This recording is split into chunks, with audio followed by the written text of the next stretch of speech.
Cartoons, the animated frontier. These are the voyages of the Cellcast podcast. Its continuing mission to explore strange new cartoons, to seek out new animation styles and new creative storytelling methods, to boldly go where so few ever go again.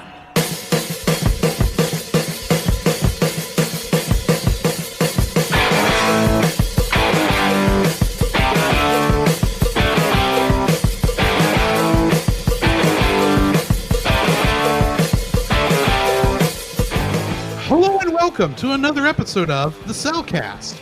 Joining me today is the strongest dog in the world who was able to take an entire sleigh full of all the presents of Whoville, plus all their Christmas decorations, up to the tippity top of Mount Crumpet, all by himself, while even allowing me to ride along with them all the way up there. Welcome, Jacob. Dun, dun, dun, dun. Apparently, he's super dog. Apparently, I'll take that. Why, thank you. Let me introduce our co-host. A man whose heart has extended beyond imagination, and it's his birthday today. Welcome, Drew. Why, thank you. Before we jump too far into the episode, we have last week's trivia question, which is, the singer of You're a Mean One, Mr. Grinch was Thurl Ravenscroft. What commercial character did he also play? Do you know the answer, Jacob? Yeah. Hold on. I can do that one. It's great. Indeed, it was Tony the Tiger, which David Gardner was the first one to answer. Rock on. Great job, Tony. With Josh Adams also saying it was Tony the Tiger, and he was great. David, my mistake. Yes. I called you Daniel for some reason. Either way. Also, for some other fun things about what Thurl Ravenscroft sang. Yeah. If you go to Walt Disney World, I think in Walt Disneyland also, or Disneyland. Yeah. It's not Walt Disneyland, it's just Disneyland. And you ride the Haunted Mansion. He actually sings on that ride. Really? One of the songs. I don't think it's Grim Grinning Ghost. I think it's the one down in the ballroom. Okay. If I remember correctly. But yeah, that is what he's done, because he's an awesome singer. And anyway. All right. So, speaking of, it is Drew's birthday. So Indeed. I made something. So now, Drew has not seen this before. No, I have not. All right. So now, granted, it's two things you love. You have mentioned numerous times how much you love this. Star Trek and Kingdom Hearts. No, keep guessing. I don't know. Let me just look at the thing. Something about an old TV show and a comic strip. This could be anything. Pull the lever. If I can find it. Hold on. Did you put it in here? Yeah, Oh, there it is. It's in there. I found it. It's just way back up in there. I was wondering if that's what you were doing. Because I saw that picture of Hobbs in the thing and thought that's just an odd thing for him to do. Thank you. I am going to actually put this on the wall underneath Totoro over there. Flip it. For the audience sorry, to see it. I should show this. It is Calvin and Hobbes as Batman and Robin. Which is perfect. That is going to go on my wall, dude. Awesome. You are more than welcome. Yeah. I gotta find thank you. I gotta find a place to put this until I get to that point where it won't get messed up. I'll just slide them in right here for now. All right. So. Awesome. Jacob, how are you doing? All right. So before that, I wanted to bring up something really quick. We had one of our fans, Heather Morgan. She had wished Drew happy birthday, and her son Samuel had already posted. Yeah, he already posted it. Here, Drew. Nice. Yeah, exactly. So thank you, Samuel. Post that on the thing. I will pin it. We will. I will. After the show, we'll definitely pin it and let everybody else know what this was. Thank you again, Samuel, for your amazing art. Because that's awesome, man. I'm doing pretty good. It's a busy week like it is. Obviously, it's 2 weeks from Christmas, and there again, Merry Christmas to all. And it's very poignant that we're doing a Christmas movie today. Very iconic Christmas movie. Ironically, our last Christmas movie. Ironically, our last, because we are ending Christmas a wee bit early. You'll find out why in a minute. Exactly. By the end of the episode. Exactly. So I've been doing very well. Work has been busy. Trying to organize everything. Other than that, it's more just drawing a lot more and trying to get better at my craft. Obviously, as you just saw or heard. But either way, I will post that on the social medias later tonight. So yeah, other than that, yeah, doing pretty good. How about you, Drew? I'm doing pretty well. I had a good birthday weekend visiting my parents. Yeah. The rest of my birthday celebration will be handled Friday night at about 6 o'clock at Times Square Cinema. Ah. As I so see Spider-Man No Way Home. So what day are you seeing it? Friday. Okay. 6 o'clock. Okay. Which is what I just said. Well, I didn't hear the Friday part. Oh, okay. Yeah, the Friday. Fair enough. Yeah, that's the same day I'm going to go see it. Right. If you don't mind me going ahead and sliding into what I've been watching, because this is Go connected. Go ahead. Friday night, I threw in a movie that is Spider-Man related. It was Spider-Man, The Amazing Spider-Man. Ah. And it's probably been the first time I've watched that movie since it originally was in theaters. I gotcha. Then on Saturday, I threw in another Spider-Man movie, The Amazing Spider-Man 2. Yeah. Once again, it's probably been since it was in theaters that I watched it. Right. But the third Spider-Man movie that I watched yesterday, I have watched at least 2 other times since I originally saw it in theaters. Okay. One of those times was with you, and another one of those times was for the podcast. Oh, okay. Spider-Man Into the Spider-Verse. Oh, okay. So, good movie. If we're putting it all together, I have seen in the last 2 years Civil War, which introduced Tom Holland. Tom Holland is Spider-Man, the MCU. Spider-Man Homecoming. I'm going to throw Doctor Strange in because he's involved. Avengers Infinity War. Avengers Endgame. Spider-Man Far From Home. Spider-Man. Spider-Man 2. Spider-Man 3. The Amazing Spider-Man. The Amazing Spider-Man 2. And Spider-Man Into the Spider-Verse. If that does not make me ready for Spider-Man No Way Home, nothing will. So his spider senses are tingling at the moment. Indeed. I will be able to catch every reference made this coming Friday. Now, if he has like a character Silk come along, it'd be like that. That might be a good thing for him too. Well, and here's the other thing. In the past 2 years, I've also beaten Spider-Man on PS4. Right. And Spider-Man Miles Morales, which I played on PS5. Right. So if they pull from that, I'm ready too, although I don't think they will. Who knows? I think the only things that they might pull from that I haven't watched might be the 90s Spider-Man cartoon, the 60s Spider-Man cartoon, and maybe Japanese Spider-Man. Yeah. You know, the one with the giant robots. Yeah. Who was the emissary from hell. At least that's what he always claimed when he introduced himself. So yeah, I am looking forward to Spider-Man. Also in the intervening time, of course, played Dragon Quest XI last night on the stream. And let's see, been playing a little bit of Final Fantasy XIV. I got to last Wednesday. I played up to what I think is finally the real crux of the story we've been wanting to do. We're finally making the big push into the Empire to start taking them out. But I had to stop at one point. It was about 8:15, and I was thinking about, coming to a stop anyway, when one of my favorite warnings showed up on screen. Okay. It said, "The following cutscene is long. You may want to set aside time in order to watch the entire cutscene." Oh, okay. There will also be a fight involved in the middle of the cutscene, in which you will have to actually, play the character. Yeah. And there will be save spots along the way. So I got to a point where I realized this is going to take more than 15 minutes. Yeah. I don't have time to play tonight because I gotta call my parents at 9 o'clock. Right. Kind of the whole still being a good son, even though I'm 30 on 6 years. Right. So I will probably be jumping into that tomorrow night. All right. First, assuming I get past the 2,000 person queue just to log into the game. Jeez. It's one of those things where I turn it on, it starts going, I switch my input to another channel and watch something on the other TV, on the other thing, and then just pop back over to make sure, okay, yeah, I'm good. Pop back over. Right. Continue watching, I don't know, X-Men or Hawkeye, or probably Hawkeye, because I've watched Hawkeye too, and Star Trek Discovery. And that's something I need to watch is Hawkeye. And because I've been visiting my parents, The Middle was also something I watched this week. Oh, okay. So, and also Wagon Train. We watched some Wagon Train. Oh, okay. And then a murder mystery thing where they were cutting people up. Oh, fun. And I watched some Tom and Jerry for the heck of it. Interesting.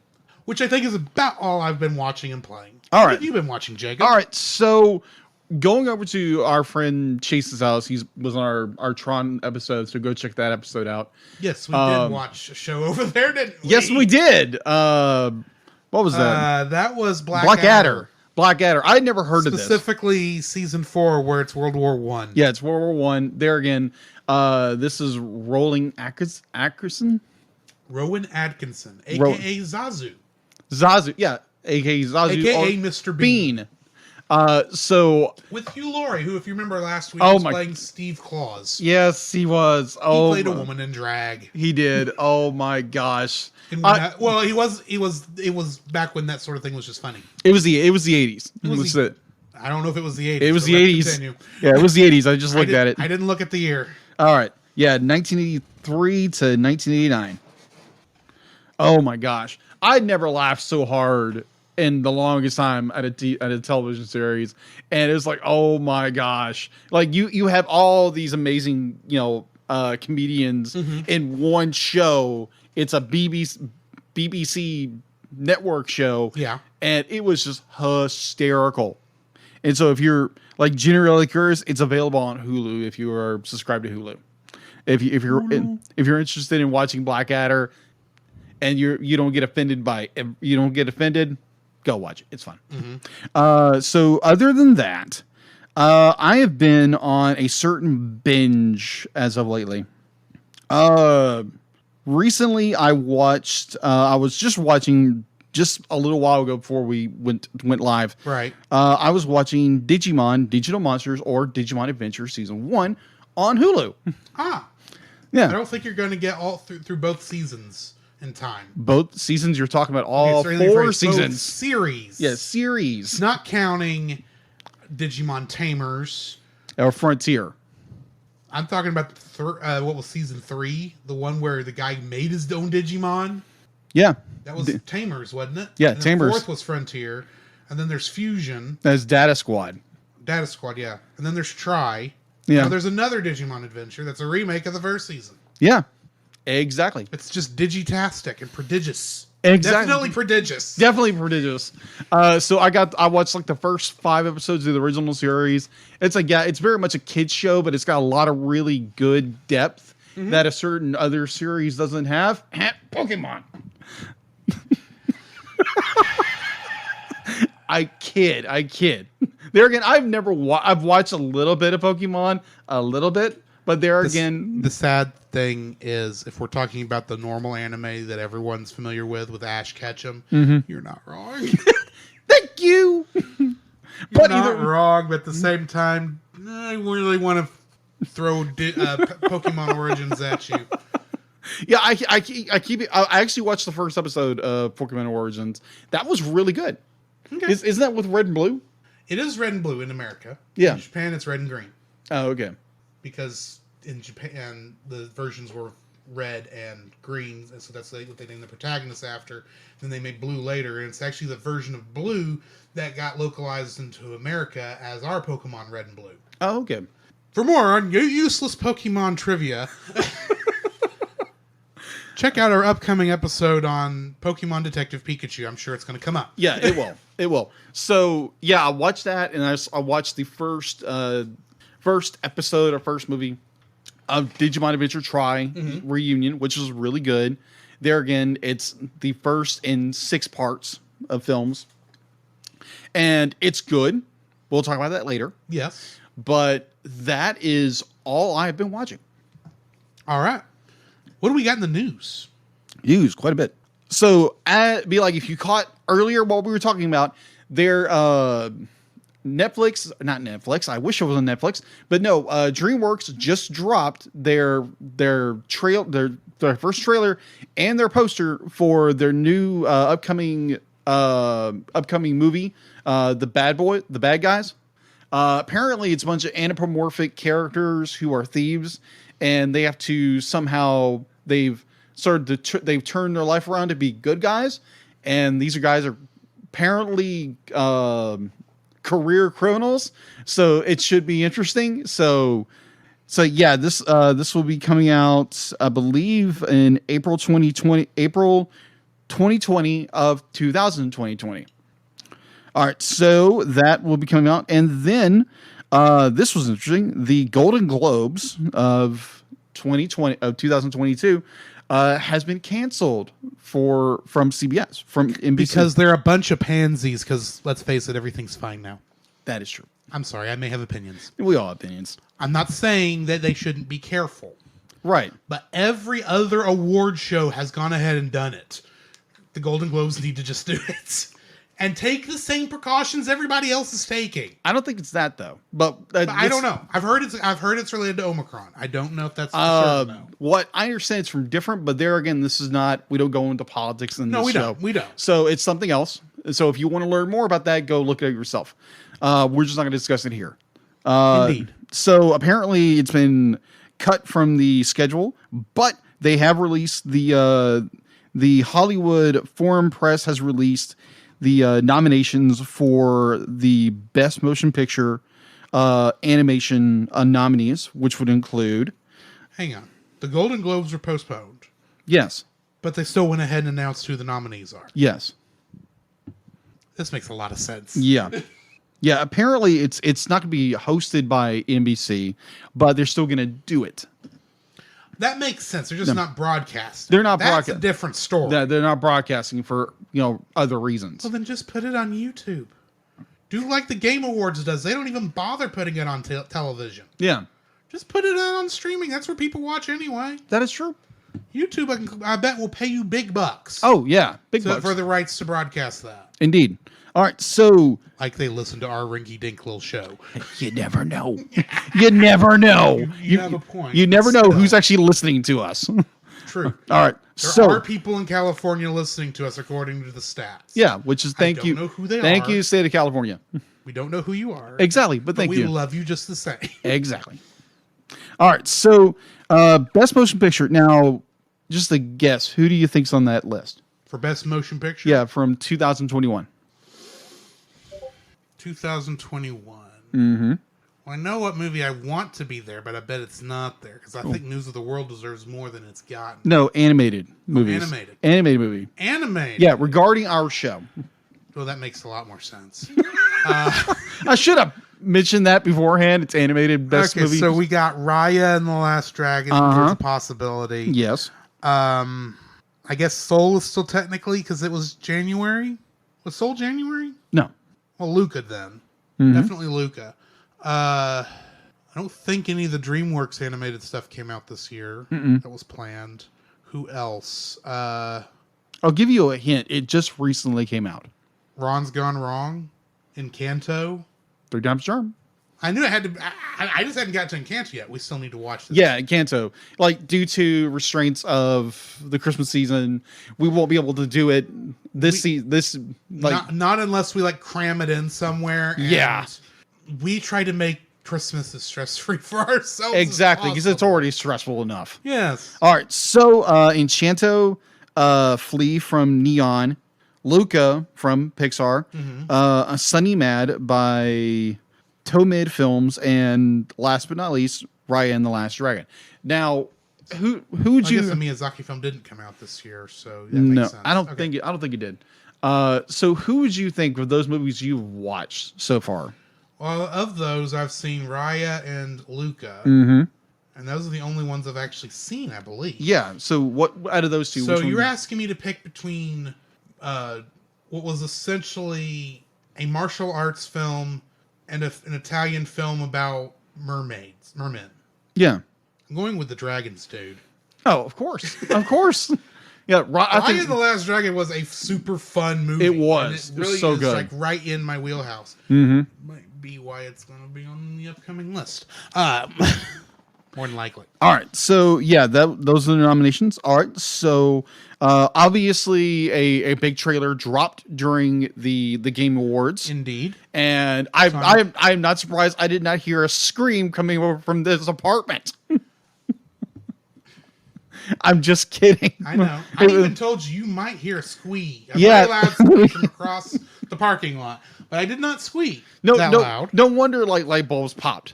Right. It wasn't that I did not like what I saw because, let's face it, we do have the real Tails voicing Tails. Really? I didn't know that. Yeah, it's still Colleen O'Shaughnessy Really? voicing Tails. We've got Idris Elba.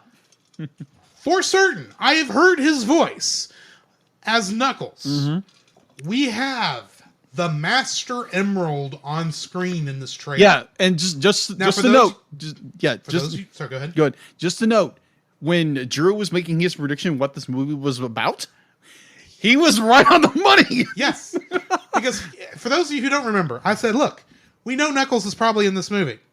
More than likely, what we're going to have happen is that the Chaos Emeralds are going to show up. We're going to have the Master Emerald. Dr. Robotnik, because thankfully they're still calling him Robotnik in this, will have stolen the Master Emerald, and Knuckles is going to be tricked into helping him because, for whatever reason, I don't know the reason in this one. But here's the other cool thing. So along with seeing the Master Emerald, we actually, that temple we get to see, that is the temple from Sonic Adventure 1, Angel Island, where the Master Emerald was housed, which had the 6 Chaos Emeralds surrounding it. Really? Which means technically Chaos is up there somewhere. Really? I doubt we're getting Chaos in this movie.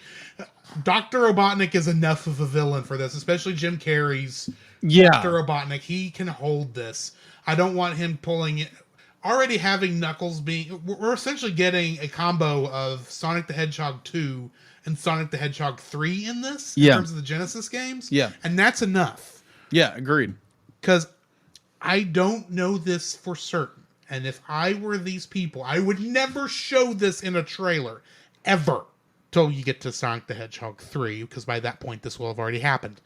But I bet you anything. Yeah. Climax of that movie, Sonic will have to draw on the power of the 7 Chaos Emeralds and turn into Super Sonic. He'll go gold. He will go Super Saiyan.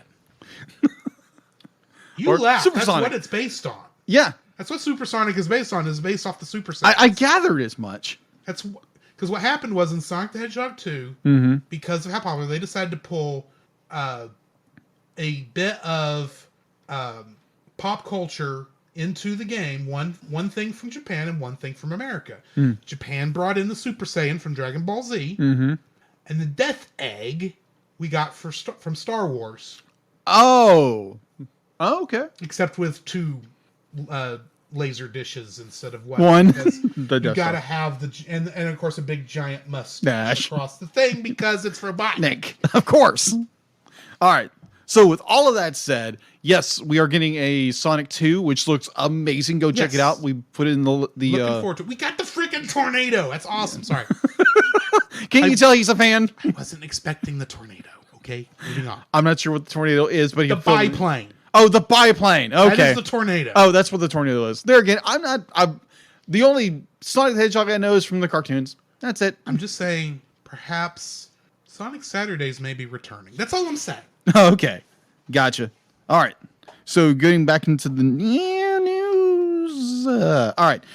So Sonic the Hedgehog 2 arrives in theaters April 8th, 2022. So expect a reaction if nobody else than me. Yeah, we same here, of course. Oh, you're definitely invited, but I mean, if you happen to be busy that weekend, I will. I can record single episode reactions. Yes, you can, but I'm going to watch that movie with you. Let's just say that. Okay. All right. So let's face it, sitting along with a fan is either the best idea you can have or the very worst idea you can have, depending on how the movie is handled. That is true. It's like, Drew, calm down. But they ruined Knuckles. How does Idris Elba ruin Knuckles? Sorry. Oh my gosh. Got a cold? No, thank the Lord. I do not. Not anymore. All right. So going into a I little just have more too news. much adrenaline running through my system. That's true. All right. So NBC Universal today, this was posted December 9th, announced that a new theater window model will be streamed most titles from the Universal Entertainment Group, or UFEG, exclusively on Peacock as early as 45 days after the theatrical release, or PVOD release. These will include movies slated for 2022. Includes, as we stated before, The Bad Guys, Puss in Boots, The Last Wish, Illumination's Minions: The Rise of Gru, and a untitled Mario film. And that is all. I forgot that was Universal that was doing Mario. Yeah, Universal's doing it. Okay, I knew it was Illumination, but I forgot Illumination is technically Universal. But anyway. Yeah, so that's all the animated movies. So if you are one of those people who are more not inclined, next year we're getting both a Sonic the Hedgehog movie and a Super Mario Brothers movie. Yep. Man, that's a good year to be a gamer. Yeah, agreed. Assuming they don't mess it up. Indeed. Either film.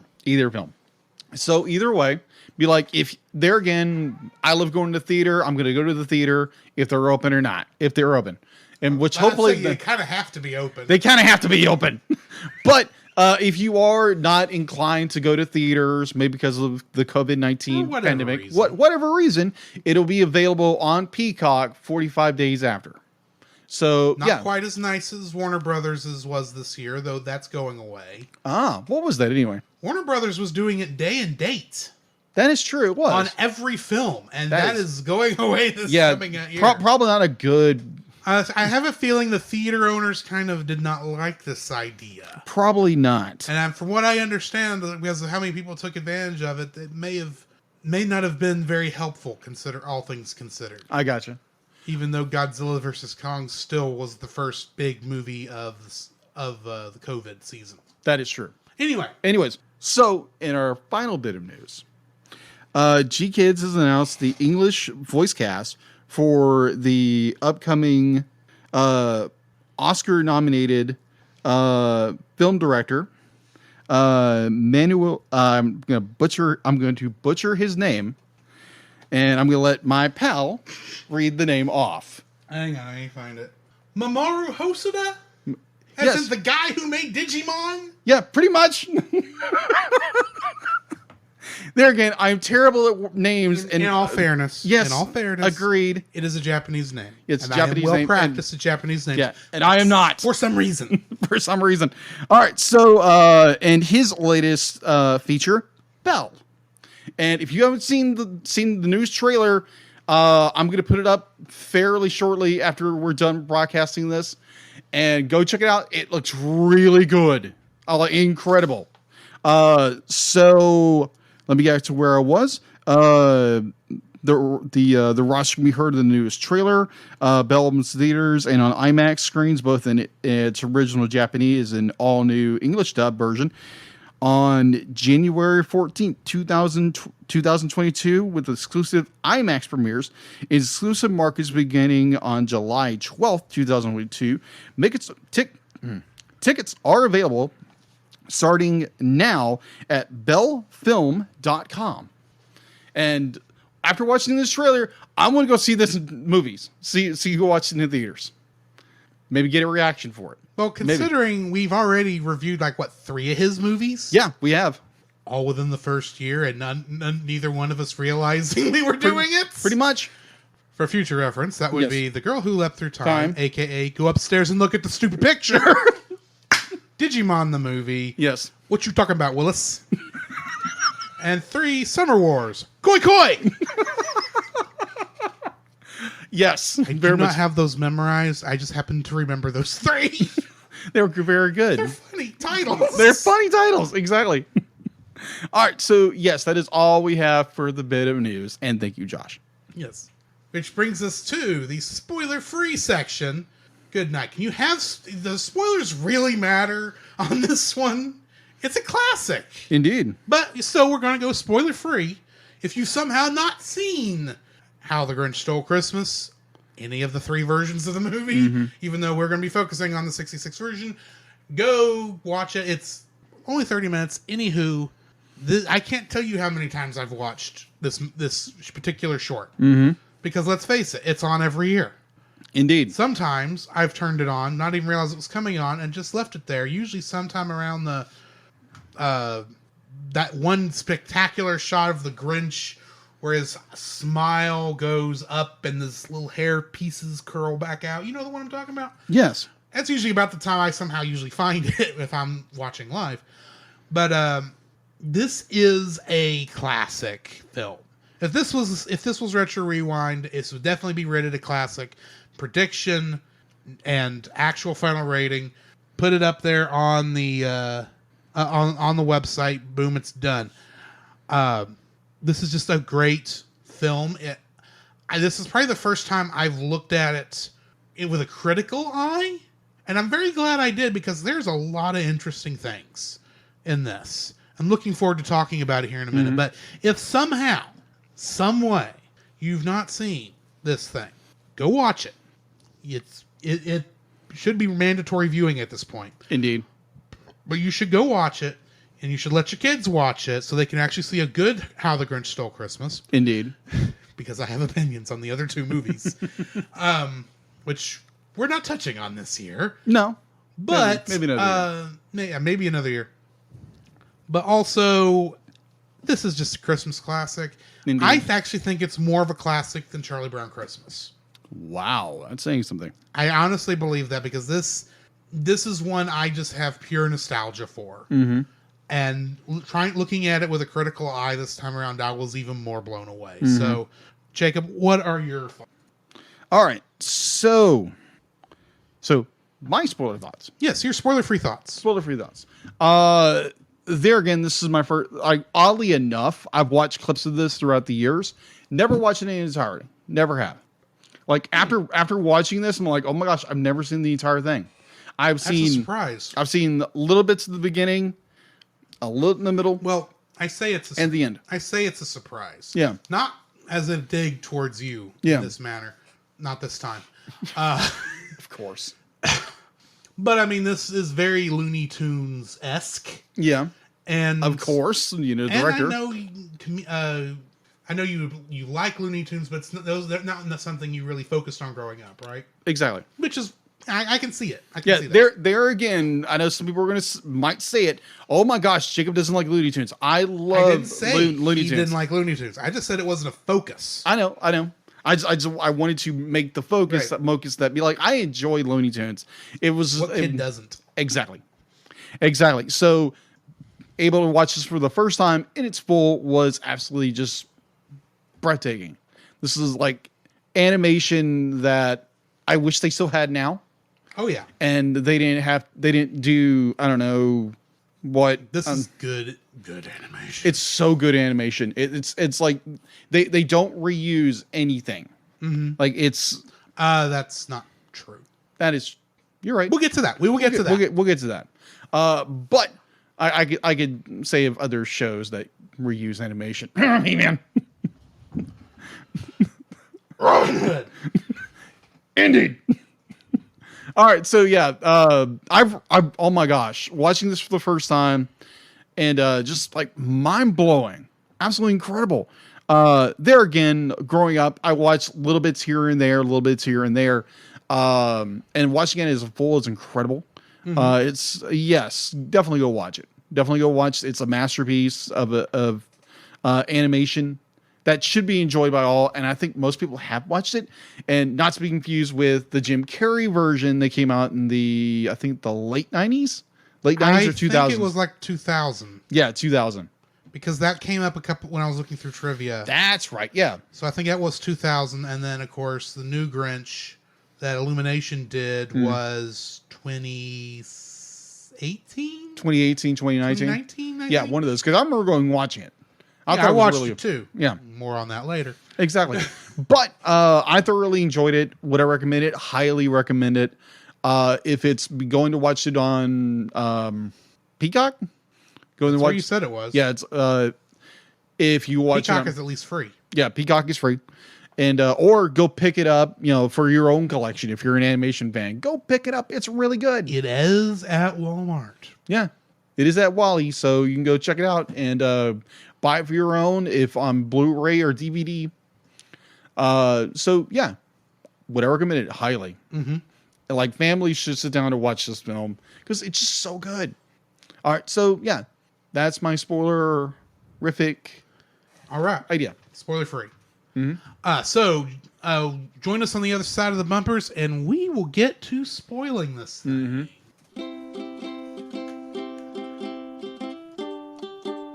Don't forget that you can download.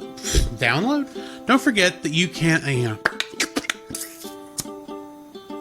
Don't forget that you can listen to us record the podcast live every Tuesday over on our Facebook page, The Cellcast, our Twitch channel, The Cellcast Gaming, and on YouTube at Cellcast. Also, don't forget to join our Patreon if you would like to support us monetarily. At $1, you'll get our everlasting thanks. At our $5 tier, you can get some artwork from Jacob. And at our $10 tier, you can get bloopers for every episode we've released that I've remembered to release them for. And you can get commentaries from different movies. So come check us out over there if you would like to support us financially. This podcast is part of the Culture Box Media Network. For more great content like this, please check out the link in the description. There you can find other great shows, such as The Untold Podcast, which is a speculative fiction podcast utilizing the genres of sci-fi, fantasy, and horror, among others, in order to engage the culture's imagination from a Christian worldview. Every month, Nathan James Norman produces and narrates a new story presented in a unique and dynamic way. You can check out their podcast at untoldpodcast.com. Also, we are a part of Pop Americana, where you can enjoy other shows like Franchise Fatigue. Do you like movies? Of course you do. I bet you even like big movie franchises like Star Wars, the Marvel Cinematic Universe, and Indiana Jones. And obviously, since you listen to us, you must like listening to movie reviews. But what if I were to tell you there is a podcast that reviews film series one movie at a time? You'd like that? Well, then go check out the Franchise Fatigue podcast over on your favorite podcast catcher and listen to James and Gabe give an in-depth analysis and review on every movie in your favorite franchise.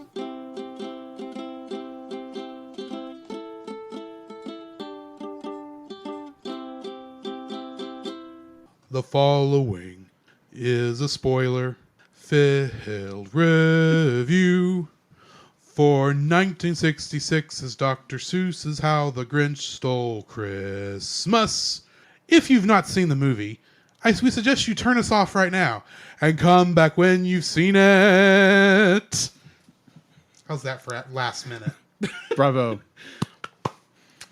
1966's Dr. Seuss's How the Grinch Stole Christmas was directed by Chuck Jones, known for directing absolutely tons of Looney Tunes and Tom and Jerry shorts. Absolutely. It was also directed by Ben Washam, who directed Horton Hears a Who, that original TV short. Oh, okay. Not TV short. I think it was a TV short. It was also written by Irv Spector, who was in the animation department for Charlotte's Web, and Bob Ogle, who wrote Archie's Funhouse, based on the Archie comics characters. Really?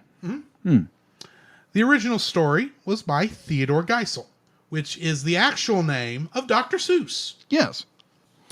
The cast includes Boris Karloff as both the narrator and the Grinch, but he is perhaps most famous otherwise for playing Dr. Frankenstein's monster in the old Universal Frankenstein movies. Did not know that.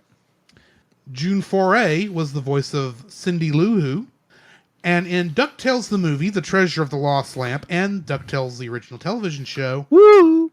She played Mrs. Featherby. Oh. I wish I could do that voice. It'd be really cool. Oh, dear. Anyway, Dal McKinnon was the voice of Max, and he is the voice of Gumby in Gumby. Really? Yeah. Last but not least, Thurl Ravenscroft was the singer of You're a Mean One, Mr. Grinch, and as we said earlier, he was Tony the Tiger. until his death in 2005. Wow. He is the longest running commercial mascot in the world at this point. Wow. Or voice of a commercial mascot. Yes. Kingdom Hearts connections. Take a wild guess. Absolutely nothing. I was expecting one thing, maybe like a line or something like that. That was the thing. I knew Boris Karloff would have died long before this. Yeah. Cindy Lou and June Foray had a chance. Yeah. So she was playing the youngest character. I thought maybe there would be someone in the animation department that may have still been working and happened to work on it. I thought maybe the writer, some musical artist or performer on You're a Mean One, Mr. Grinch, or Fahu Nore, whatever the name of that song is that Who Sing. I thought, or just any of the background music. I thought they might have a connection there. Absolutely, positively no connection whatsoever to to Kingdom Hearts 1, Kingdom Hearts Chamber of Secrets. That's not the name of that. Is Harry Potter in this? No. Kingdom Hearts Chain of Memories, Kingdom Hearts 2, Kingdom Hearts Birth by Sleep, Kingdom Hearts Coded, Kingdom Hearts 358 over 2 days, Kingdom Hearts 3, I think I skipped one, Kingdom Hearts Birth by Sleep 0.2, A Fragmentary Passage, or Kingdom Hearts 3, or Kingdom Hearts Melody Memories, or Super Smash Brothers Ultimate. I checked everything. Wow. There is absolutely, positively nothing. And also not Dream Drop Distance. That's the one I skipped. Or there is a lot of or Key. Or Key. Key. That's the Latin letter key. Oh. Is an X. Gotcha. So yeah, absolutely, positively. No Kingdom Hearts connections. What do we got in info and stuff? All right, so info and stuff. You're able to watch it in Peacock if you're subscribed to Peacock. On IMDb, it has an 8.4 out of 10. Production was by Catnap Productions, MGM Studios, and Animation/Visual Arts. It was distributed originally by MGM Television. The release date was November. I made a slight error earlier. It was December 16th, 1966. There was a 6th. We are 2 days away from the anniversary. Exactly. I don't know which anniversary. Which you're 66. You're looking at 76, 86, 96, 06, 16, 55 year anniversary. Yeah, roughly 55 years. That's amazing. That's incredible. We did not plan that, by the way. No, we didn't at all. So yeah, we will probably bring news when that comes up down the line. So in 2 days. In 2 days. Thursday. Yeah, it'll definitely put on the feed. So it had. I saw this and I was blown away by this. Mm-hmm. It had an estimated budget of $355,000. A budget in 1966 for a television special. Uh-huh. What was it? Charlie Brown's Yeah, it Christmas. didn't have that much. Yeah, huh? It didn't have that much. Yeah. I don't remember how much it had, but it didn't have that much. Right. But you know the level of animation in this film with a small budget, incredible. All right, moving on. Network, which originally aired on, was CBS. Let's go into its broadcast. The hour and a half with commercials short was originally televised in the United States on CBS, like we said before, on December 18th, 1966. CBS repeated it annually during the Christmas season until 1987, where it was seen multiple times per year on Turner, as in Turner Classic Movies. Mm-hmm. And if I remember correctly, also Cartoon Network. Yes. First TNT, then TBS, and then Cartoon Network. The CW, the WB at the time, now CW, returned it to broadcast television by adding its own annual screening in 2020 and 2001. TBS and TNT both still air the special now annually during the holiday season, twice a year, now along with NBC too as well. ABC took up a special after the WB, now CW, ceased operation in 2006. NBC acquired the rights in 2015. Its deal with Warner Brothers allows 2 broadcasts per season, currently scheduled for the first week of December and Christmas night. The Christmas night broadcast has been later following the airing of the 2000 film the same name, which would be the Jim Carrey version. All right, home release. How the Grinch Stole Christmas was originally released on VHS, Betamax,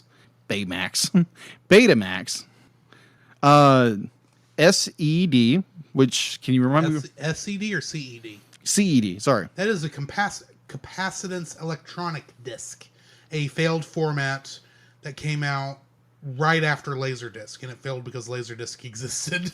Oh, okay. And was much more popular. I gotcha. Which was not much because Laserdisc wasn't that popular. Gotcha. Kind of like the when Blu-ray came out, you had HD DVD. Okay, so if you're interested in the capacitance electronic disc, I'm going to suggest looking up Technology Connections channel. Oh. He did a very thorough history of RCA's capacitance electronic disc. That goes much deeper, but basically they had this idea long before anybody else did for home video, but they had so much trouble with the technology and so much other infrastructure issues at RCA that it actually came out it was kind of a too little too late situation when it finally did come out. Gotcha. And so it just never took hold. I gotcha. All right. Also on Laserdisc by MGM UA Home Video in the 1980s and reissued several times. The special was released on VHS and DVD in format of 1999 and 2000 by Warner Home Video, which acquired the rights from MGM Library in the late 1990s via the purchase of Turner Entertainment. MGM had earlier released it on DVD in 1997. The 1997 release features different specials like Horton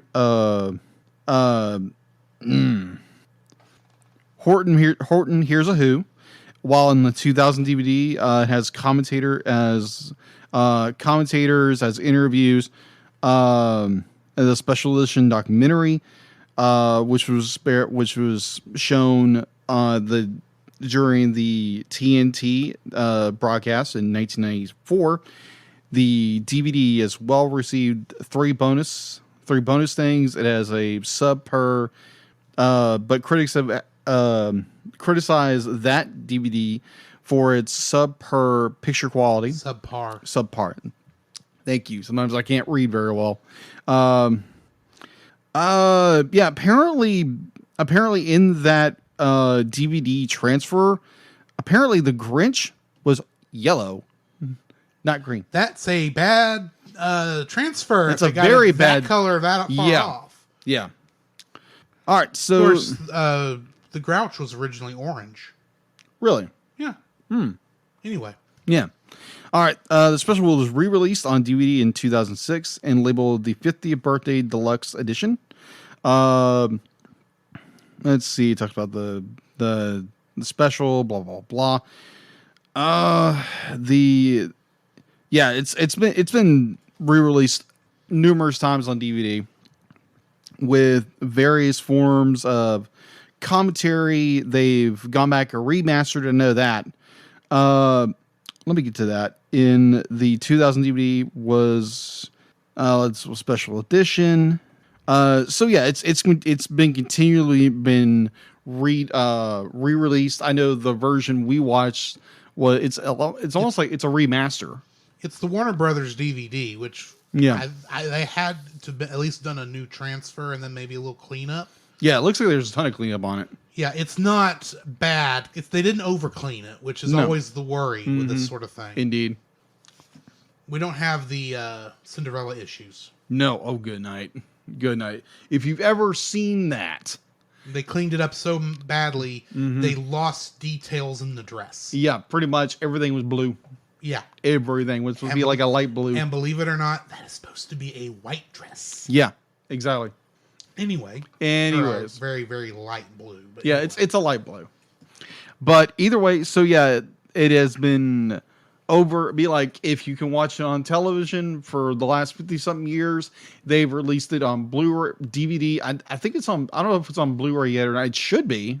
It wasn't at Walmart. Probably because the DVDs sell so well because it's technically considered a kids product, and they usually put them on DVD because why spend good quality on kids products? I don't know. I suspect it would be on Blu-ray. Yeah, one would think. So yes, and be like, yeah, it is very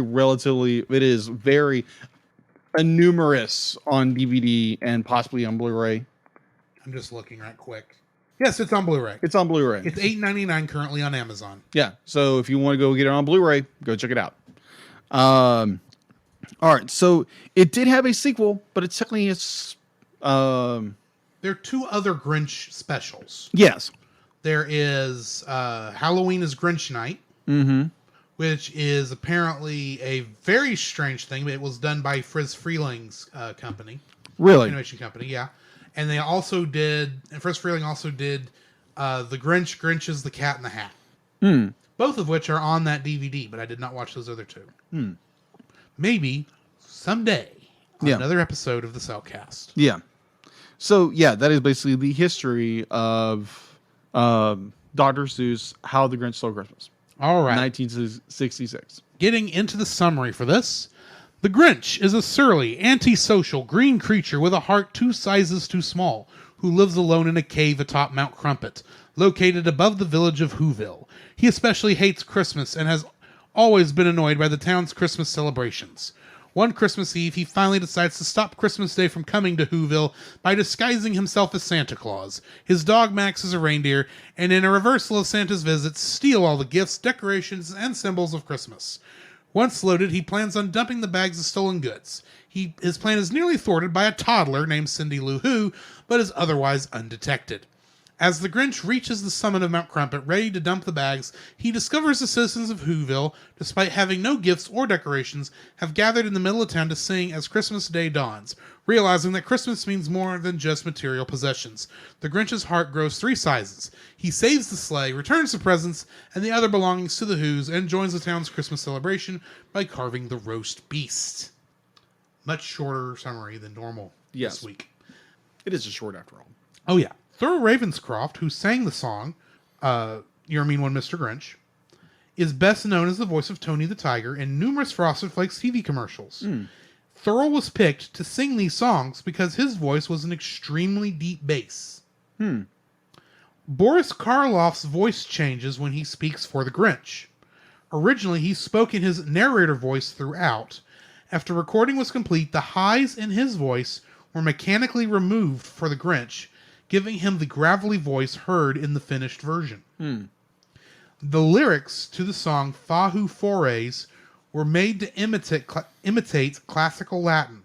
After the special aired, the studio received letters asking for a translation from people who believed them to be real Latin. Okay. They are just gibberish, people. Pretty much. So you know. Just a bit. Dr. Seuss disputed casting Boris Karloff for fear that he would make the Grinch too scary. That makes sense. He did play the Mummy. Not the Mummy. Actually, he did play the Mummy too. He did play the Mummy. But he also he's mainly known for Frankenstein, which is a very scary monster.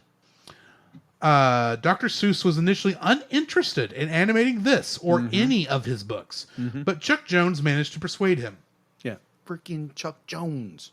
It's Chuck Jones's fault that we got some of this later on stuff. I'm just saying, because otherwise it probably would have been put in the rights that this stuff would never be animated. True. Though all of the production and character designs were based upon original artwork from the book, Dr. Seuss thought the Grinch more closely resembled Chuck Jones rather than the original Grinch drawings. That's funny. Thurl Ravenscroft received no screen credit for his singing, an oversight Dr. Seuss attempted to rectify by sending letters to every major columnist in America identifying Ravenscroft as the singer on You're a Mean One, Mr. Grinch. He is also part of the chorus on the other 2 songs. Really? Much like the Coca-Cola sponsor plugs from A Charlie Brown Christmas, 1965. Again? The original broadcast of How the Grinch Stole Christmas was sponsored by the Foundation for Full Service Banks and featured plugs for them at the beginning and end of the special. These have since been edited out of subsequent airings and are quite difficult to find. However, they recently resurfaced in 2021 via YouTube and the Lost Media Wiki. Interesting. Dr. Seuss wrote the lyrics for all the songs. That makes sense.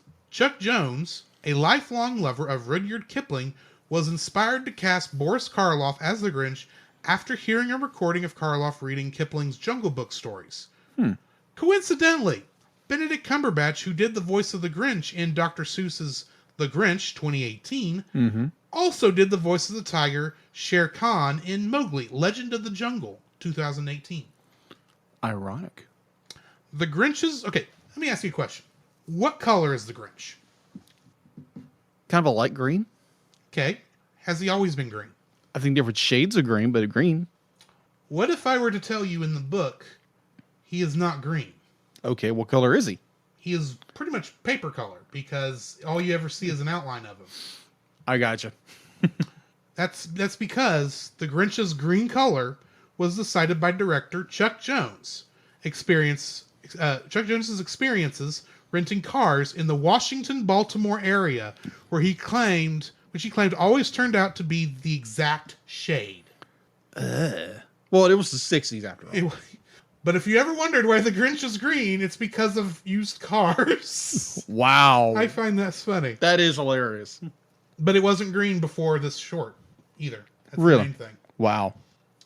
Through most of the short, the Grinch's eye color is red, indicating his bitter, misanthropic, and sneaky personality. But when he discovers the true meaning of Christmas by the sight of the still happy rejoicing Who's in the deprived town of Whoville towards the ending, his eyes turn blue, meaning that he has a change of heart. That is true. Makes sense. The eyes are the windows to the soul. Soul. Very true. Which brings me to the end of the trivia. What is your first like? Oh my Jacob? gosh. My first like the animation. Straight up classic. There again, first time watching this in its full entirety, I'm sitting there slack-jawed. It's like, seriously? Like the amount of animation, the backgrounds, the fluidity of characters where you can in a small budget like this is just phenomenal. Oh my gosh. There again, I wish they did animation like this nowadays, but nowadays everything's CG and it's just a lot of money to do that. But well, I mean, even the 2D stuff is all vector animation, which takes out the fluidity of this old stuff. that is true. That is so true. And it's just the arcing back to like classic animation that be like it was on twos or threes. This I think was twos. It's not on ones. It's not smooth enough for ones. Yeah. But this was still a very expensive production, so it's probably on. It would make sense for it to be on twos since it was being broadcast on interlaced television. Yes. Which you pretty much had only every other frame to work with anyway. So it would make sense for it to be on twos. Animated on twos. Yeah. So you're looking at something that is absolutely incredible. Definitely when you look at the more modern DVD releases where it looks like Warner Brothers have gone in and remastered it and touched up a few things. And it just looks amazing. Because I remember as a kid watching some of this on television, and it looked all janky and grainy and everything like that. There again, it was created in the 60s with a low budget. But well, and I'm sure that there was not any from what you were talking about. Turner never did a good job. Never invested the money to actually they didn't. Go in and redo everything, or not redo, but re-edit everything. They were probably working off an old VHS master, probably that had been re-recorded over and over again, and you always lose data that way. This, they went back to the original film elements. They would have had to get this nice a transfer. Exactly. Thank goodness someone kept up with it. Exactly. So if you want to look at a superior version of this film, go pick up the more recent version you can find in Best Buy or Walmart or whatever. Buy it on Blu-ray. It's probably even a better transfer. And if you're listening to this after Christmas, because I know we're only about 2 weeks away, I'm sure you can still find it on Amazon. It just might be a little harder to get a hold of. Yeah. Or worst case scenario, wait till next Christmas. Yeah. October probably. Probably. There is a reason Nightmare Before Christmas exists. It's because they put out stuff in October for Christmas. Mm-hmm. Anyway. Anyways, so yeah, this I'm is just bringing up all the random trivia tonight. Yes, you are. You're just bringing it. You're bringing it like a champ. So yes, the animation is just spectacular to kind of go into another film coming up, but it's incredible, and it's mind blowing. It's mind blowing the amount of detail you get in this film for what it is. That is my number one. Just animation. Mwah. My first like for this. Mm-hmm. Every single one of the Grinch's mischievous grins. Oh yeah. Because here's the thing. Mm-hmm. I don't think he went back and reused any of his Chuck Jones's. I don't think Chuck Jones went back and reused any of the animation. I think all of this was not. All of this was not taken. None of this was taken from an old production. Right. But I swear he must have looked at every single mischievous grin he ever put on Bugs Bunny, Tom the Cat, Jerry the Mouse, and any other character he ever did, and then made about 10 more. Yeah. For the Grinch, because there's times when you're looking at this and you're going, I've seen that before, but I don't care. Because every single mischievous grin the Grinch puts out is like, ooh, this feels naughty and evil, and I kind of like it because, let's face it, we're all naughty and evil. That is true. Total depravity of man and all that stuff. Exactly. It's one of those things where you kind of... Because the thing is, the Grinch is the bad guy. Yeah. But he's also the protagonist. Very true. And you are rooting for his... not for him necessarily to succeed at stealing Christmas. Right. But for his redemption. Which Yeah. is going to come when he realizes the true meaning of Christmas. That is true.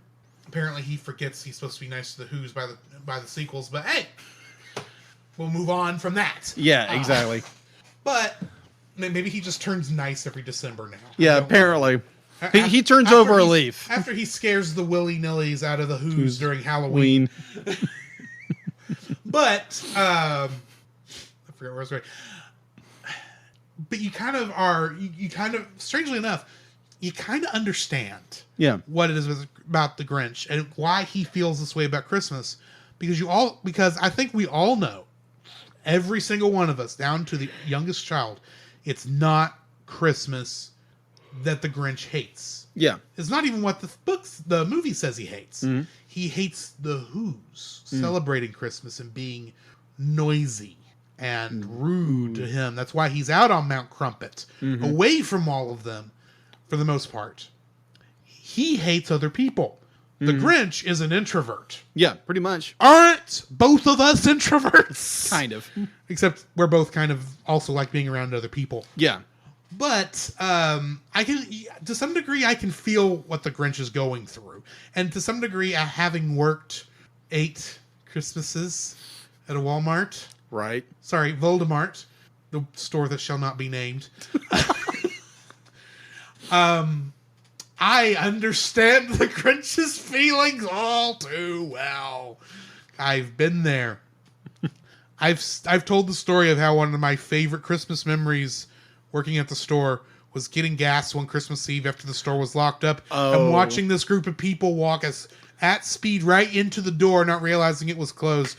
And I know they heard me laughing because it was too quiet in that parking lot to not hear every sound that was being made. And I was not quiet. I understand what the Grinch was feeling, is what I'm saying. And to some degree, I feel that mischievous grin right along with him. And I love how they all look throughout this. And I'll get more to Max here in a minute, but I love his I love his relationship with Max and how indeed that goes back and forth. But I'll get more on to Max in a minute. What is your second like? My second like, I did put one thing, but then I realized it's another. It would have to be Max. Have to be Max the dog. Max is just like, he is one of these extremely faithful dogs that even though his owner is the Grinch and he wants to do all these wicked things to the people of Whoville, that he's like, okay, he's begrudgingly doing it, but he's doing it because dogs are faithful and they are very loyal to their owner, so they do whatever their owner asks them to do. And I find that very appealing that you find in certain moments where Max, he's conflicted by this, and he's like, but we're doing all this stuff because you don't like the Who's, but you're destroying everything because out of your bitterness. And you can feel that off the character, even though he doesn't really talk. He's a dog. He makes noises. Yeah, he makes noises. It's nothing really loud. In fact, I was actually surprised when I was doing getting the cast list that there was a voice actor for him. Because I don't remember him saying anything, but he does make noises. So just not as loud as Muttley, which is generally the dog noise I think of. Yeah. So yeah, it's just more Max. Be like he's the epitome of a good dog, good and faithful dog. That is just the kind of dog anybody wants, but at the same time, be like if he gives us more vibes of trying to persuade the Grinch not to do things through his reflection, through his facial expressions. And be like, obviously, the Grinch is having nothing of it because he wants revenge against the Who's, and it's really enjoyable to watch that kind of animation where you have just a small character like Max that is loyal, but at the same time he's conflicted. He's a very conflicted character, and I enjoy that about the character. So yeah, mine is Max. What is your number? I'm jumping on top of yours with number 2, even though it means I do have to jump ahead a little, but. Max, the strongest dog in all the world, who's able to not only pull, as I said earlier at the beginning of the show, he's not only able to pull the sleigh down Mount Crumpet, load it full of bags full of stolen decorations and presents, including food, which thankfully it's cold outside, so it's not rotting. And then somehow he's able to by himself carry all that stuff plus the Grinch all 10,000 feet up Mount Crumpet. That's one strong pooch. That's not to the Grinch's house. That's to the top of Mount Crumpet. Yes. Even though he's light enough that those antlers weigh his head down. Oh my gosh, that scene. It was so clever. It's so clever, but it's like you don't get animation that fluid anymore. It would have just been a chunk, and you cut it off, and then you go woo, and you spring up and down. It's like I just love how he slowly goes down. The Grinch saws the things off, and he slowly tilts back up again. He comes back upright. It's like it's funnier this way. Indeed. It is funnier this way than if he just shot up and down like a spring. Yeah. But Max is, to me, like the greatest character. He is a loyal friend. Not just that he's a dog and he's loyal like dogs are. Yeah. I really get the feeling that Max is the Grinch's only friend. I would agree with you on that. I would agree. And he is loyal enough to the Grinch that he helps him throughout the entire plan. But at the same time, he is trying to lead him another way. Yeah. He still helps the Grinch load the whole thing up there, and he still gets abused by the Grinch a lot throughout the whole special. Exactly.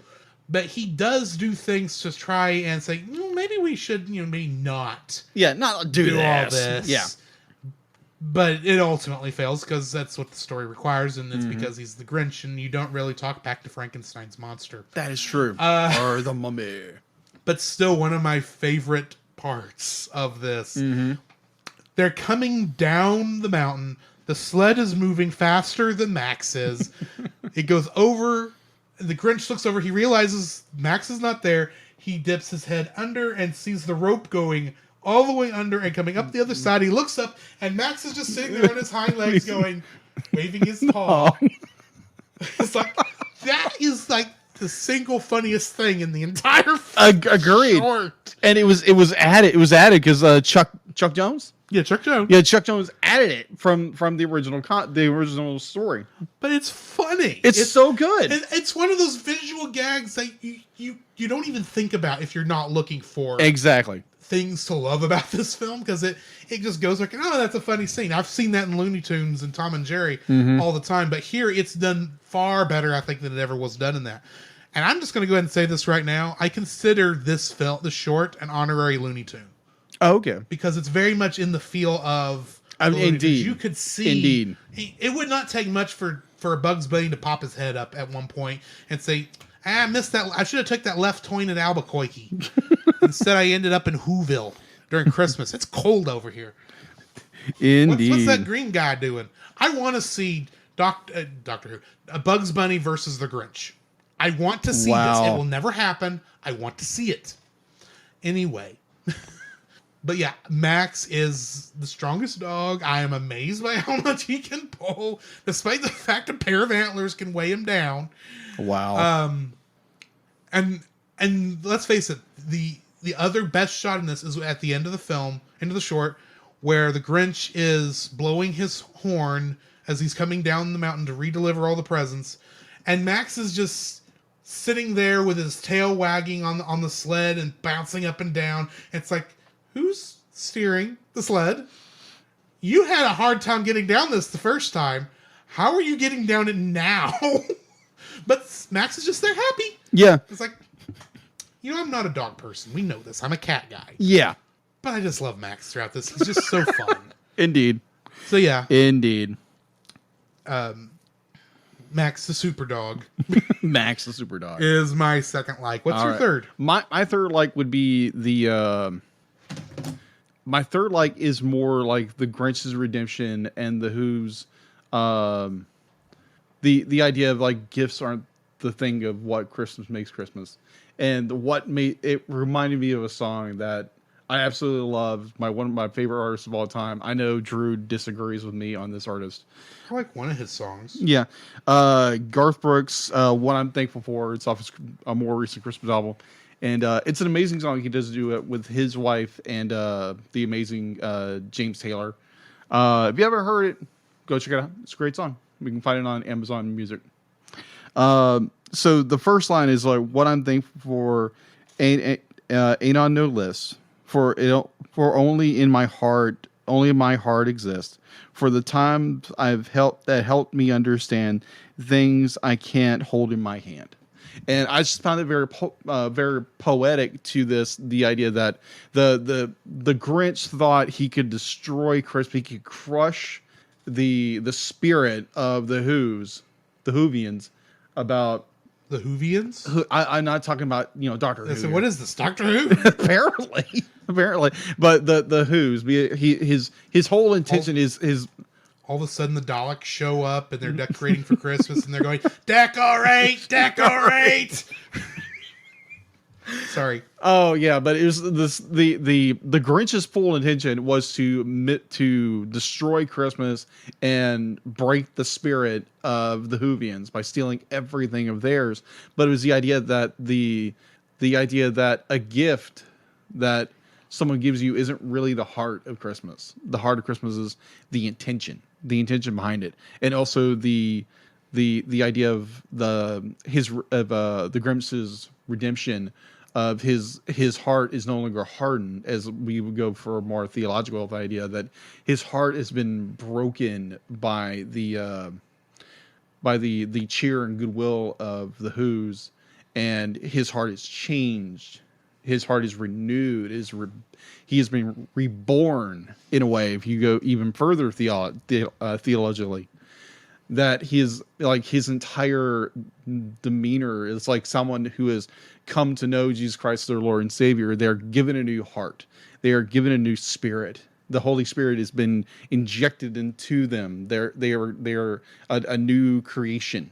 So in that way, that the Grinch, his heart has been changed by the outpouring of the Who's gratefulness for the idea that they wake up in the morning and they can celebrate Christmas because it's about the celebration of having family around you. Yeah. And it's not really about the gifts underneath the tree, even though those are nice sometimes, but it's more you get up in the morning and you get to visit with family and have fun.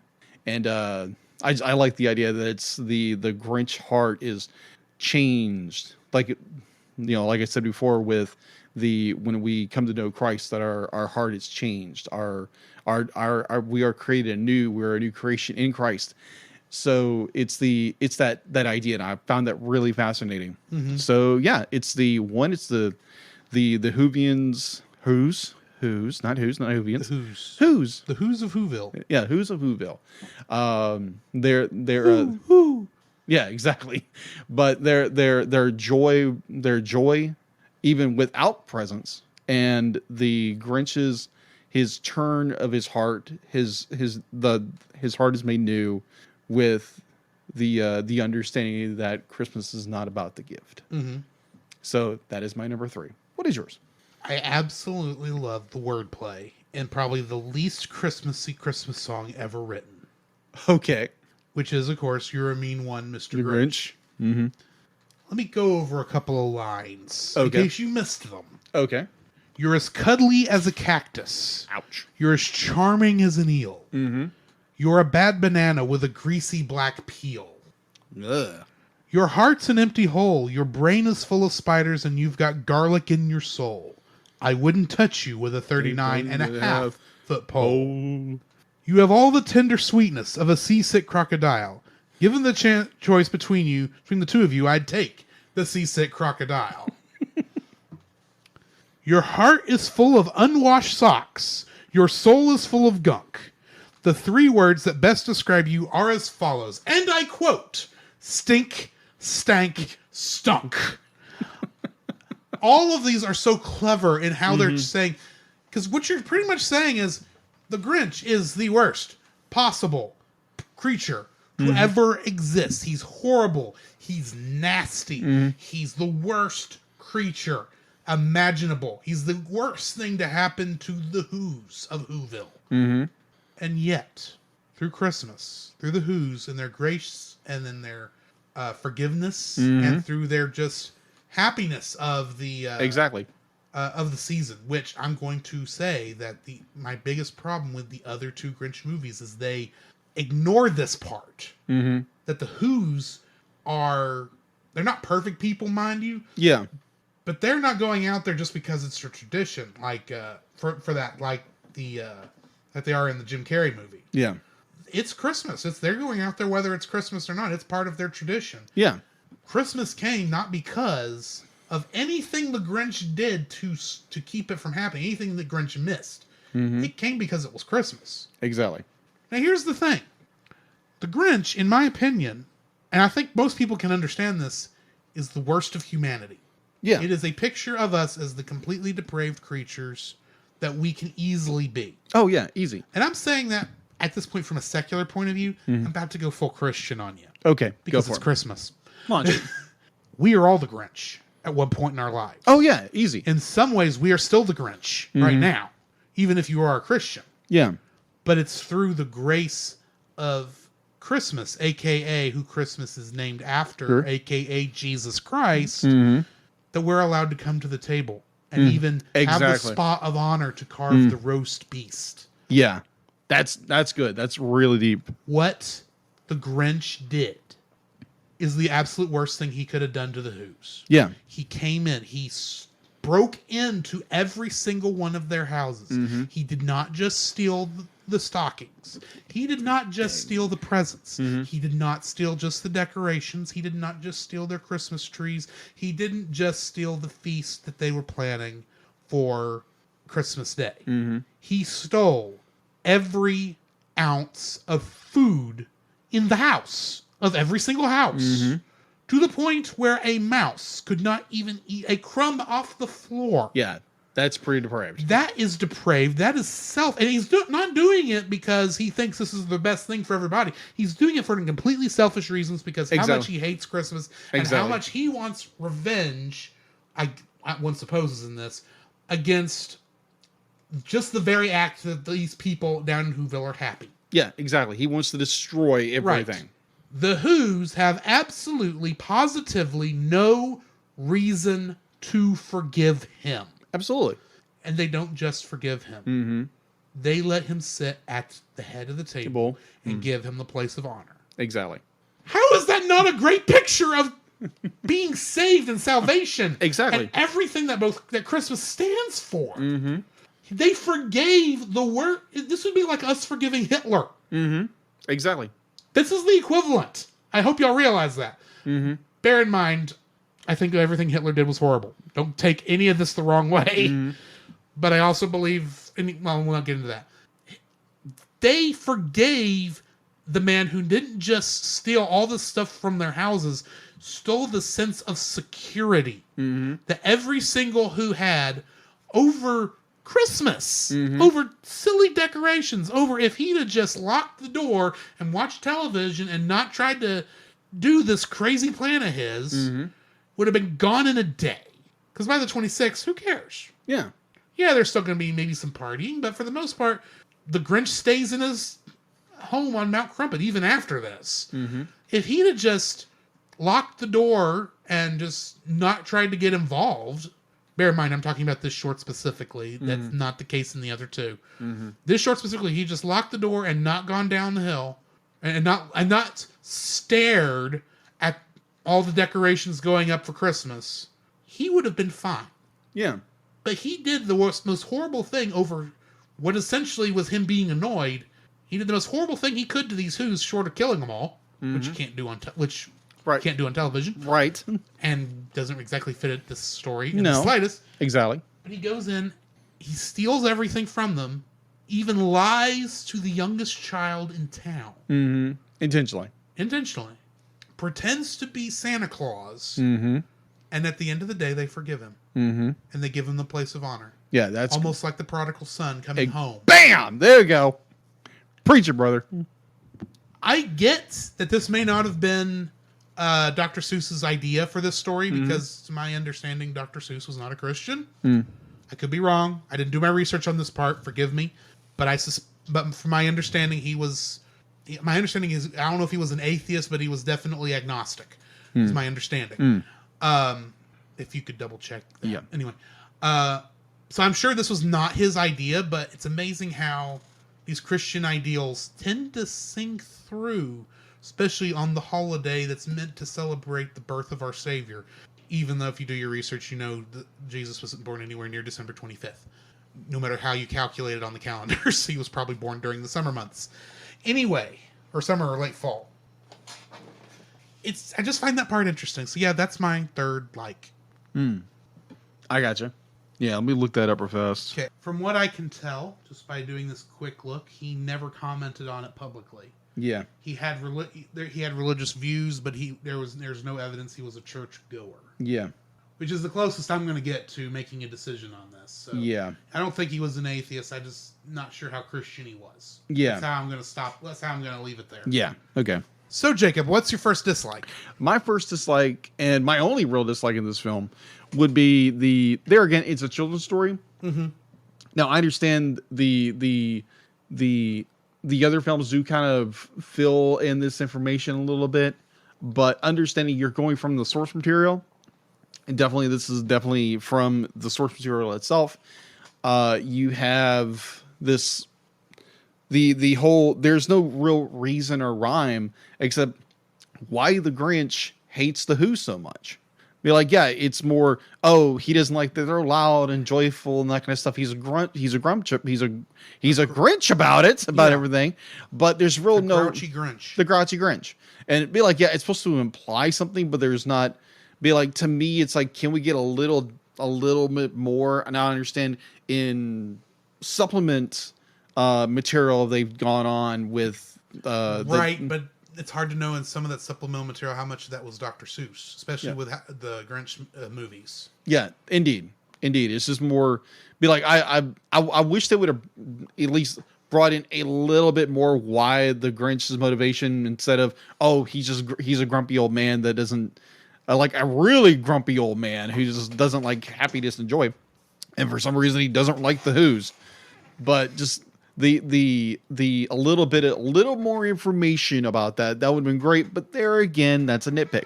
Yeah, they do get into that more in subsequent movies.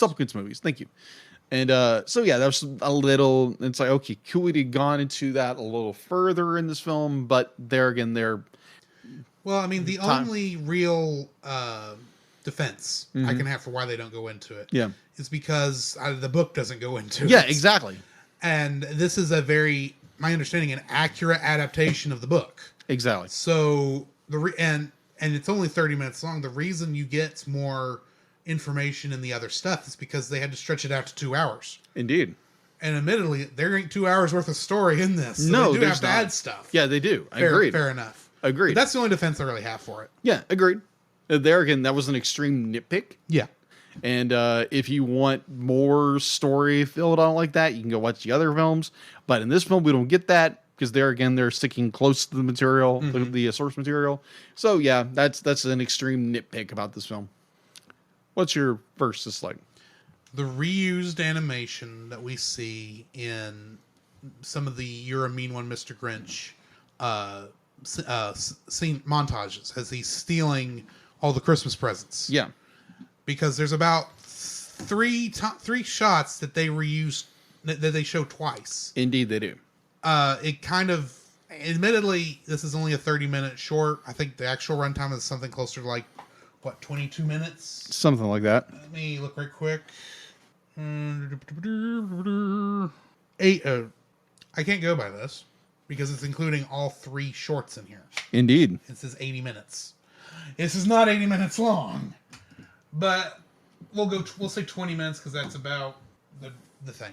It's a 20-minute short, and so it is expensive as many of these other shots had to have been because they are at the Looney Tunes level, which was theatrical shorts, which was not expensive, but it was cheap for theater, and this is about that level, and TV would have been even cheaper at this time.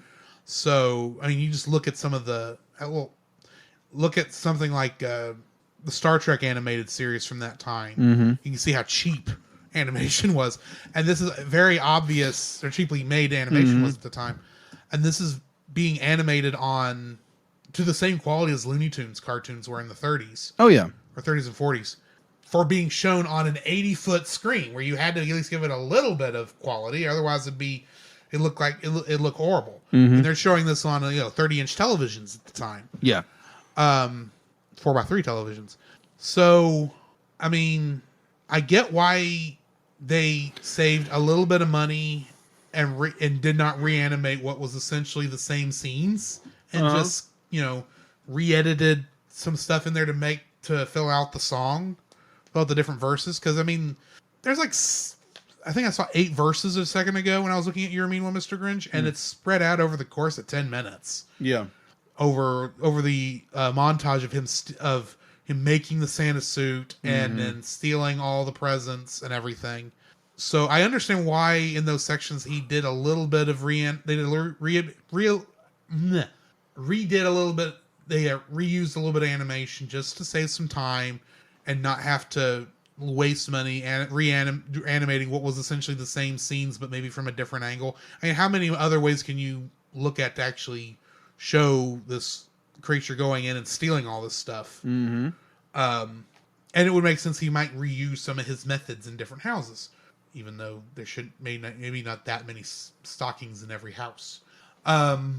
Anyway, that's just it's the nitpick because I know why they had to do it, but I still wish maybe they would have at least changed the color of the inside of the houses, changed just something to make it where maybe not go full in and reanimate it, but just do something to make it less obvious that it's the same scene. Yeah. Just being reused.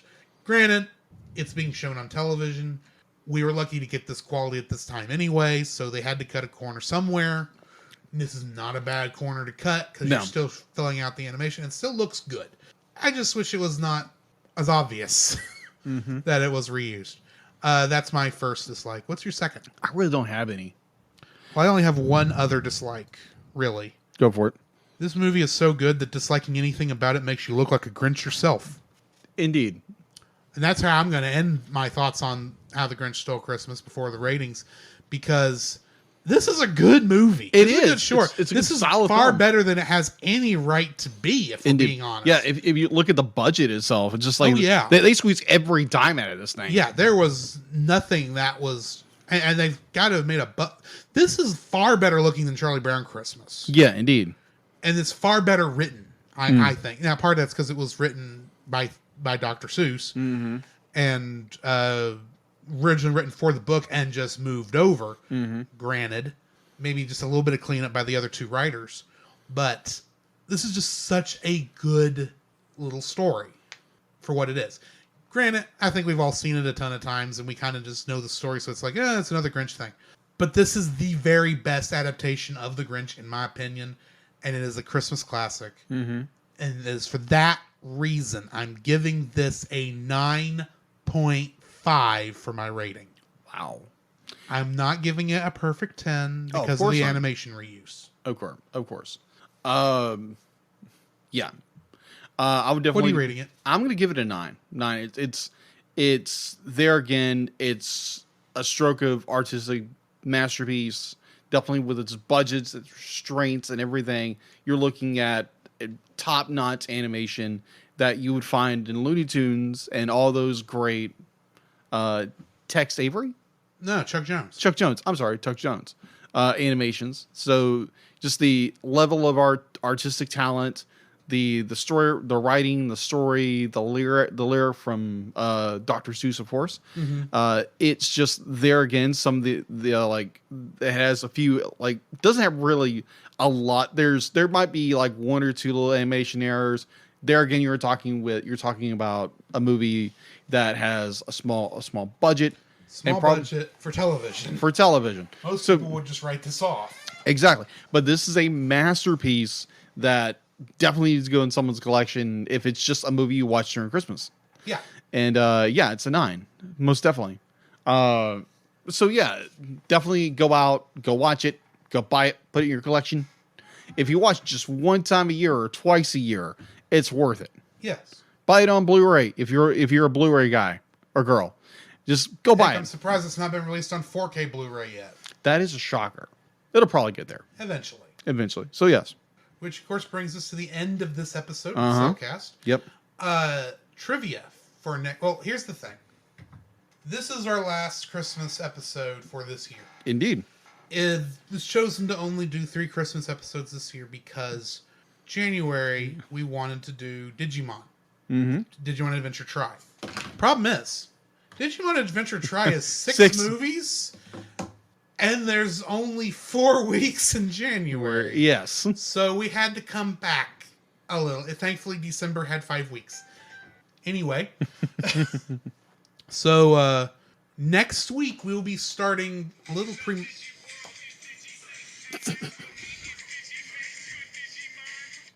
I could not help it. Next week we'll be reviewing Digimon Adventure Try Episode 1 Reunion.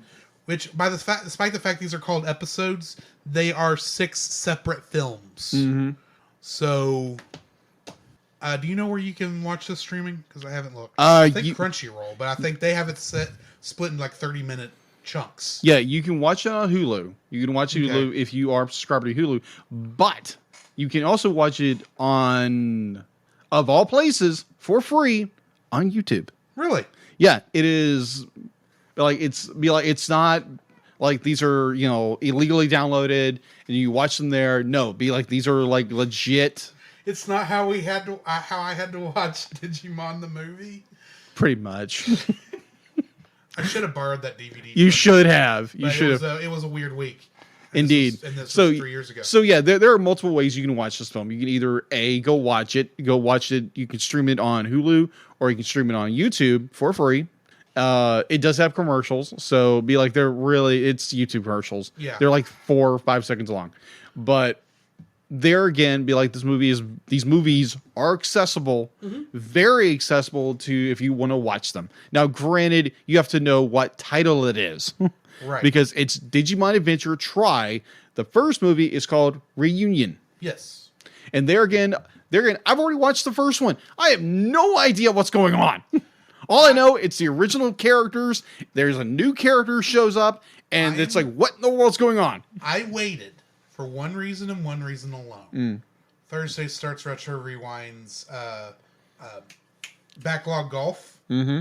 And I'm using this as some of my first entries. Oh, gotcha. So, yeah, I'll be starting this Thursday. Yeah. Or Friday or Saturday. I don't know when. But join us for that. Our trivia for that first episode, first movie, is which English voice actor came out of retirement for Digimon Adventure Try? I think I know who that is. I will be posting that tomorrow morning on our Facebook page.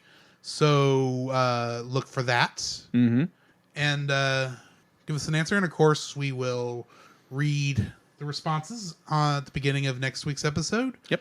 So join us for that. In the meantime, unless you've got anything else. I'm really excited about this. There again, it's fusing it's Christmas and in the New Year's of doing something that I've loved Digimon ever since it came out. It first came out in 1999 on Fox Kids. There again, I was already in high school and I found this and I was like, oh my gosh, where has this been?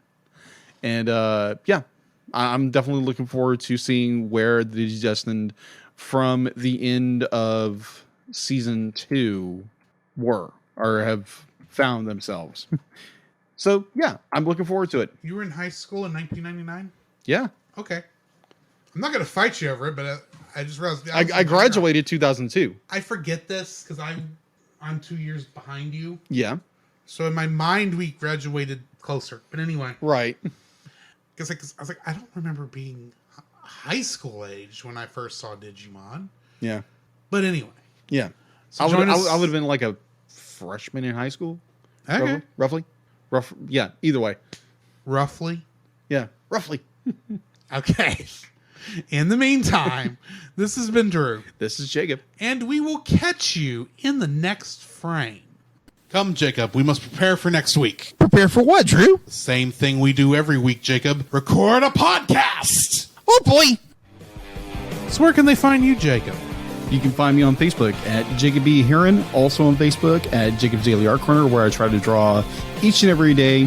I don't get to it as often as I like, but join me there. Also, you can find me on Instagram at Jacob B. Heron, on Twitter at Jacob Heron, and Letterboxd at Jacob Heron. So where can they find you, Drew?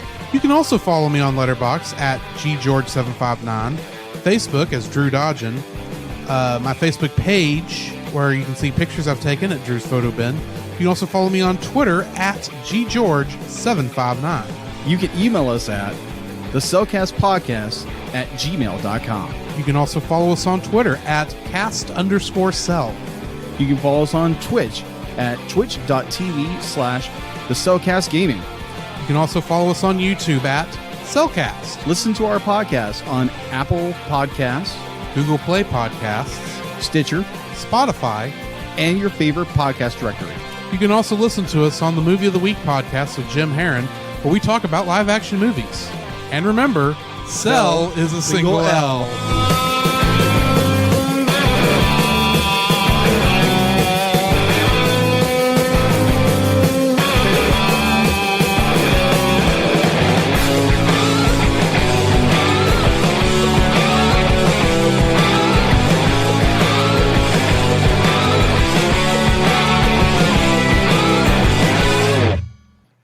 Prodigious.